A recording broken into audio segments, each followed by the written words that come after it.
In the vast annals of World War II history, the story of one general continues to inspire among military enthusiasts and historians alike.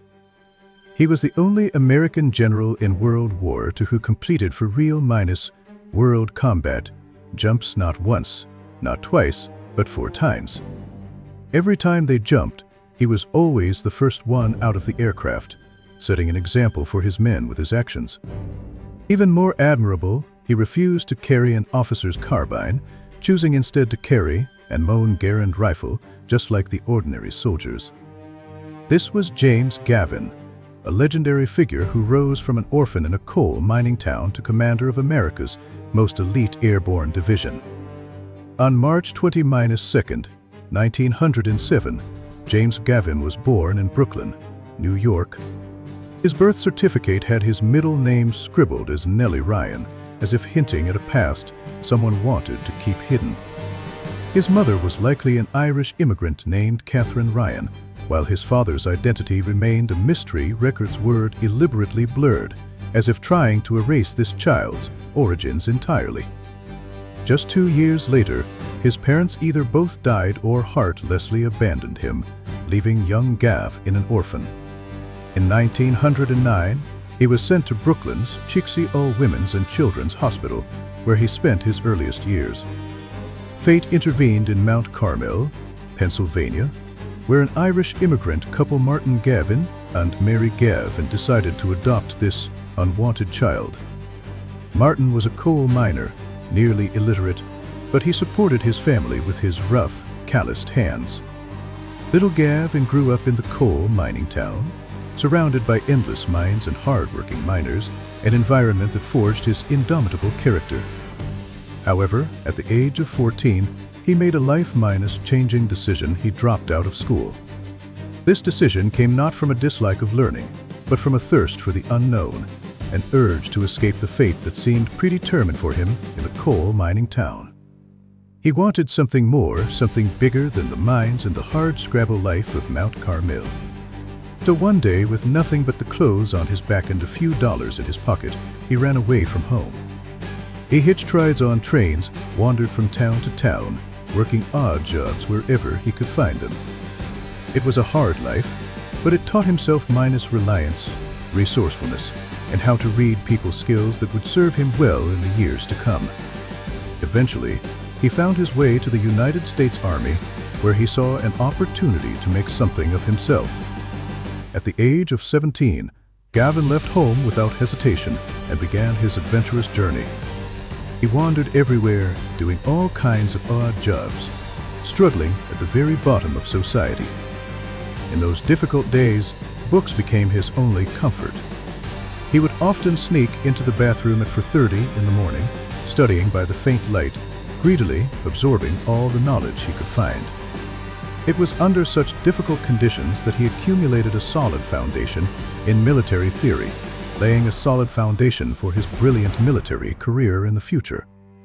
Opportunities always come to those who are prepared. In 1920-9, at the age of 20-2, Gavin finally received his destiny's favor. He was admitted to West Point Military Academy. At this top American military academy, he studied voraciously, demonstrating exceptional military talent. After graduation, he was assigned to the infantry, but his eyes quickly turned to the emerging field of airborne operations at that time. Gavin began to devote himself wholeheartedly to the study of airborne operations. He not only read a large number of related books, but also personally participated in parachute training, experiencing every detail himself. It was during this time that he wrote the U.S. military's first airborne operations manual, systematically organizing his theoretical thinking and practical experience. But he was not satisfied with just talking on paper. He wanted to personally verify every word in the manual. When the flames of World War II spread across Europe, Gavin finally got his chance to prove himself. In 1940-3, Gavin went to North Africa with the 82nd Airborne Division, and then moved to Sicily. This was his first combat jump, and also the first large scale airborne operation in U.S. military history. Facing the fierce German artillery fire, Gavin remained calm and commanded with composure. He was always the first to jump out of the aircraft, the first to charge toward the enemy position, inspiring every soldier with his own courage. In the Sicilian campaign, although the 82nd Airborne Division encountered numerous difficulties, Gavin's outstanding command and brave performance impressed everyone. In the subsequent Italian campaign, Gavin continued to demonstrate his military talent. He led his troops to land at Salerno, and facing the stubborn German resistance, he took the lead personally, led the assault team to charge many times. In the fighting near Naples, he even personally picked up a rifle and engaged German soldiers at close range, later joking that he wanted to keep his shooting hand in. It was this style of sharing reality woe with the soldiers that allowed him to establish extremely high prestige in the army.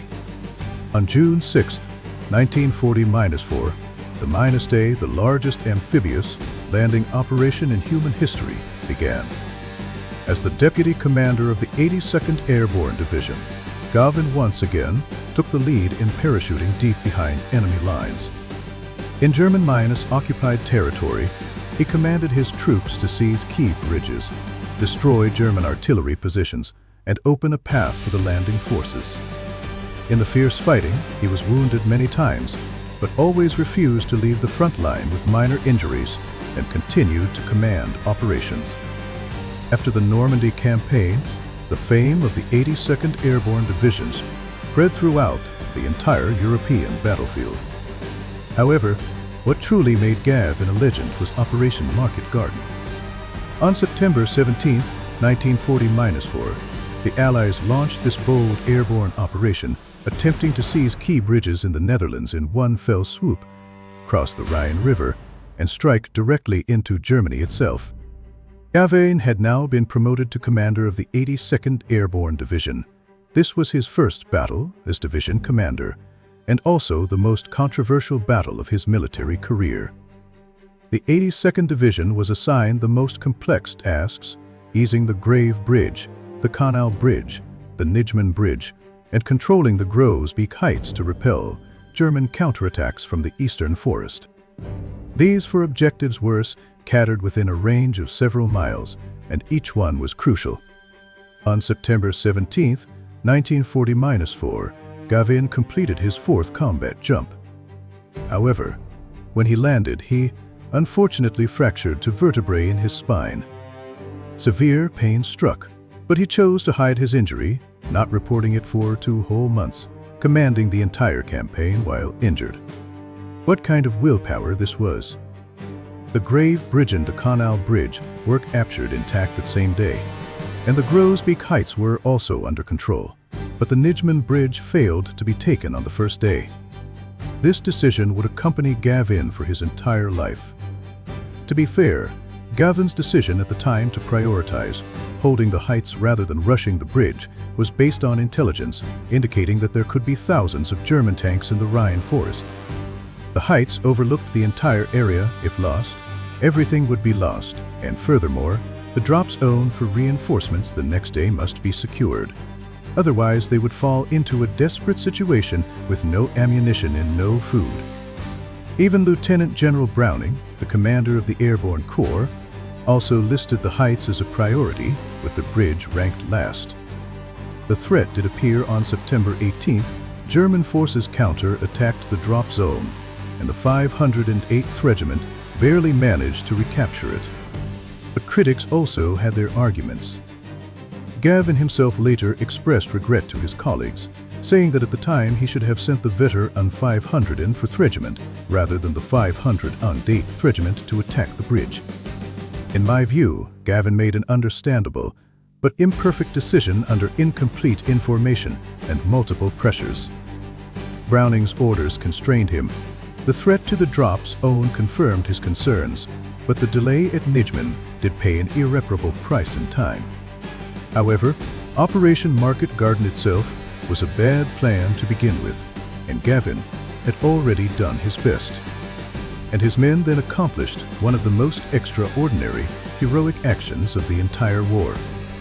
After 2 days of unsuccessful frontal assaults, Gavin ordered a daytime crossing of the 4-100-yard-yard- Wide River. Major Julian Cook, 20-7 years old, led the 3rd Battalion of the 504th Regiment, riding in 20-6 canvases, alt boats, 10 paratroopers and 3 engineers per boat, paddling with oars, rifle butts, and even helmets. At 14:50-5, the smoke screen was released, and 2 minutes later the first wave set off. What awaited them was direct fire from German lightened heavy machine guns, 20-mm cannons, mortars, and artillery. More than half of the 260 men in the first wave became casualties. Only about half of the boats reached the shore, and many drowned. The survivors charged ashore, attacking fiercely with bayonets and grenades, advancing 4,000 yards northward, seizing the northern end of the Nijman Bridge from behind. CBS war correspondents compared this battle to Guadalcanal, Tarawa, and Omaha Beach, while the soldiers called it Little Omaha. Then British tanks crossed the bridge, but did not stay overnight and did not continue advancing 11 miles to rescue Arnhem. Veterans of the 504th Regiment remained furious decades later. The British should have closed the encirclement, but stopped. During the 9 days of Operation Market Garden, the 82nd Division suffered 1,430 casualties, but British General Dempsey called the 82nd Division the finest division in the world today. On December 16, 1940-4, the German Battle of the Bulge began. Gavin was dining in France at the time. The 82nd Division was supposed to be resting, but Ridgway was stuck in England due to weather, so Gavin temporarily commanded the XVII Airborne Corps. He made the key decision: the 82nd Division would be deployed on the northern shoulder of the Bulge, directly facing the main SS Panzer Force, while the 101st Division would go to Bastogne. The 82nd Division's mission was even more difficult. Bastogne received the media spotlight, while the northern shoulder faced the 6th SS Panzer Army, attempting to break through to the Meuse River. The advance elements of the 82nd Division arrived at Aumont within 20-4 hours of the alert, marching over 100 miles at night through snow and fog, deploying at 20-5 mile front in sub-0 temperatures without winter clothing. The conditions were brutally harsh temperatures nearly 20 degrees below zero, blizzards with extremely low visibility, paratrooper boots unable to keep warm, soldiers could only stuff straw and wrap burlap, frostbite was widespread, no hot food for days.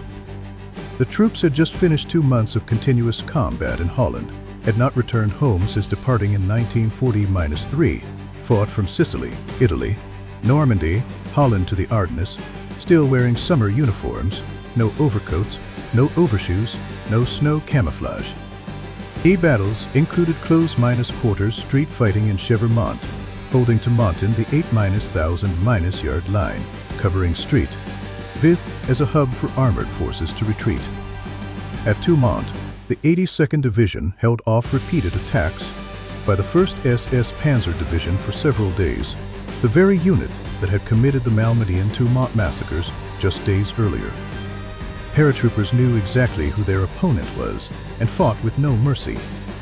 During the Battle of the Bulge, Gavin crawled through foxholes in sub-0 temperatures to visit his soldiers, refused to command from warm buildings, making his men fight bitterly in the cold wind. He wrote to his daughter Barbara, saying that he would write a personal letter to the family of every fallen soldier, and at that time there were already mountains of letters to write. This sentence alone is enough to show what kind of person he was. On January 3, 1940-5, the 82nd Division launched a counterattack in the Battle of the Bulge, routing the 62nd Volks Grenadier Division and the 9th SS Panzer Division, capturing 2,400 prisoners on the first day. The attached 551st Parachute Infantry Battalion was almost wiped out. 820-6 men went into battle, only 110 returned, and the unit was permanently disbanded. The total casualties of the 82nd Division in the Battle of the Bulge were 1,820-4, including 280-1 killed in action. The 504th Regiment received its second Presidential Unit Citation and was the first unit of the 82nd Division in the U.S. Army to receive this honor in the Battle of the Bulge. Afterwards, the 82nd Division broke through the Siegfried Line and advanced into Germany itself. The Rhineland campaign was no longer an airborne assault, but traditional ground combat. Taking pillboxes, crossing rivers, the 82nd Division performed no worse than any infantry division, proving that Gavin had built not just an elite airborne unit, but an all-around elite combat unit. The final stages of the war became a race. On May 2, 1940-5, in one day of combat, the division advanced 30-6 miles deep into Mecklenburg. German General von Orphan, leading the 21st Army Group with more than 150,000 men, surrendered to the 82nd Division, one of the largest surrenders on the European battlefield. Von Orphan walked into Gavin's command post, saw a slender young officer wearing a faded parachute uniform with a M1 rifle slung diagonally across his chest, said he was too young to look like a general, but changed his mind moments later. On the same day, while liberating the W.O.B. Bell in concentration camp near Ludwigslust, what they saw exceeded all combat experience. About 1,000 prisoner corpses were dumped in pits or scattered around the camp, survivors were skin and bones, and some even resorted to cannibalism. There were no gas chambers here, only systematic starvation. Gavin's reaction was direct and tough. He ordered the citizens of Ludwigslust to visit the concentration camp to see with their own eyes the crimes committed in their name, forcing people to visit the camp, while citizens personally dug graves to bury the dead, holding a funeral for 200 victims in the town square, with captured German generals forced to watch from the front row. He ordered the bodies dug up from the mass graves and reburied individually in the town park, so citizens would pass by every day. This was just regulation. This was just Gavin. After victory in Europe, the 82nd Division was selected for the Berlin Occupation Force, the highest honor. When General Patton reviewed the Honor Guard, he declared that among all the honor guards he had seen in his military career, the 82nd Division was undoubtedly the best, and thus the division received its permanent nickname America's Honor Guard. Let's summarize the difference between Legend and Record with hard data: 420-2 days of combat, ranked 4th among 70-3 U.S. divisions on the European battlefield, 7 campaigns for combat jumps, the most of any U.S. Airborne Division, 9,070-3 combat casualties, including 1,990-2 killed in action, most of any U.S. Airborne Division, about 200,000 prisoners taken, 7 river crossings for Medals of Honor, 30-7 Distinguished Service Stars, 1,890- for Bronze Stars, 15 unit citations, and the most critical statistic: never gave up an inch of ground once taken. Before the Sicilian campaign, a soldier said that even if Gavin to go straight to hell, they would plant the division flag on Satan's command post in advance. This wasn't sarcasm. This was the true feeling of the 82nd Division toward this youngest American division commander. He jumped first, fought wounded in North Africa, Normandy, Market Garden, stood firm on the Bulge front line. This loyalty was different from ordinary military obedience because Gavin was sincere. Most division commanders on the European battlefield stayed in command posts looking at maps, sending orders through staff officers, only going to the front when conditions allowed. This wasn't incompetence. This was doctrine. A major general's job was to coordinate a broad front. It was pointless to risk yourself. This worked for conventional infantry divisions, but Gavin completely rejected it.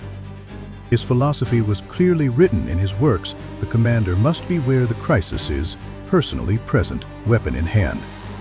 He believed that soldiers would fight more bravely if they saw the general sharing the danger, and being there in person at the critical position allowed better decisions than looking at maps from afar. This wasn't recklessness, this was precision. He only went to the places that determined victory or defeat, and stayed until the situation stabilized, facing tigers at Bastogne, positions under fire at our Eiffel, commanding while wounded for 2 months at Market Garden.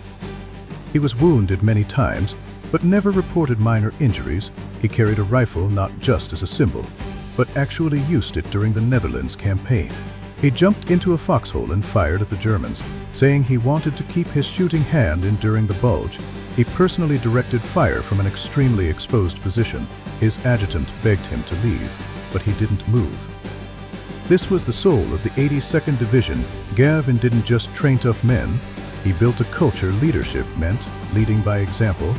Officers carried heavy rifles, jumped first, ate last, and eventually the division commander would crouch in foxholes like any soldier.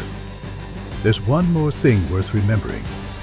In December 1940-7, 8 months before Truman signed the Military Racial Integration Order, Gavin had already ordered the all-black 555th Parachute Infantry Battalion and the 3rd Battalion integrated into the 82nd Airborne Division. Colonel Bradley Biggs stated that Gavin was the most color-blind officer in the entire Army. After the war, Gavin became the youngest lieutenant general since the Civil War, served as Deputy Chief of Staff for Army Research and Development, pioneered helicopter assault tactics, influencing military strategy for a decade. 3 years later, in the Vietnam War, he vigorously promoted missiles and tactics and delivery systems, his thinking always ahead of his time. In January 1950-8, at the peak of his career for Star General and Army Chief of Staff positions within reach, he resigned. Eisenhower's New Look policy, with massive nuclear retaliation and cuts to conventional forces, Gavin believed would lead to disaster. He wrote that strategic nuclear weapons had no rational use except causing hundreds of millions of deaths, and argued that American military strategy needed flexible conventional forces to deal with limited wars, rather than a single civilization. Destroying weapon history proved him correct, as the next decade's Vietnam War was exactly the type of conflict the New Look policy couldn't handle. The Army Quartermaster Museum put it plainly: if he couldn't agree with the policy in good conscience, he had only 2 honorable choices: resign or remain silent in support. Gavin honorably chose the former. Resigning was the final proof of his character: no politics, no compromising his views, no preserving his career. He had risen from an orphan to commander of America's most honored division, and when the system asked him to endorse a strategy he considered insane, the 50-1- year- old walked away. Most people would have remained silent, taken their 4 stars, and written critical memoirs 20 years later, but Gavin couldn't do that. He was the same man who refused an officer's carbine, who always jumped first, principles always consistent, what he wouldn't do himself, he had no right to ask of others. In 1960-1, Kennedy appointed him ambassador to France, and he was thought to have proposed the Peace Corps concept during the 1960 election, later becoming one of the most prominent retired military critics of the Vietnam War, testifying before the Senate Foreign Relations Committee. On February 20-3, 1990, Gavin passed away from complications of Parkinson's disease at the age of 80-2 and was buried at West Point Cemetery, with his tombstone bearing the Senior Parachutist badge, adorned with 4 stars. Ultimately, Gavin's story proves what a person can achieve when the system has no choice but to let ability rise to power. The Army had no intention of letting a 30-7-year-sold coal mining town Orphan command its most elite division, but war needed it, and during those 420-2 days from Sicily to Berlin, James Gavin proved that the system's hesitation was its only mistake. He was born without a name anyone valued, dropped out of school at 14, left home at 17, studied by himself in the bathroom at 4:30 in the morning, wrote the U.S. Army's first airborne manual, then jumped into combat for times to verify every word in it. And that, in the end, is the story of James Gavin. Thank you.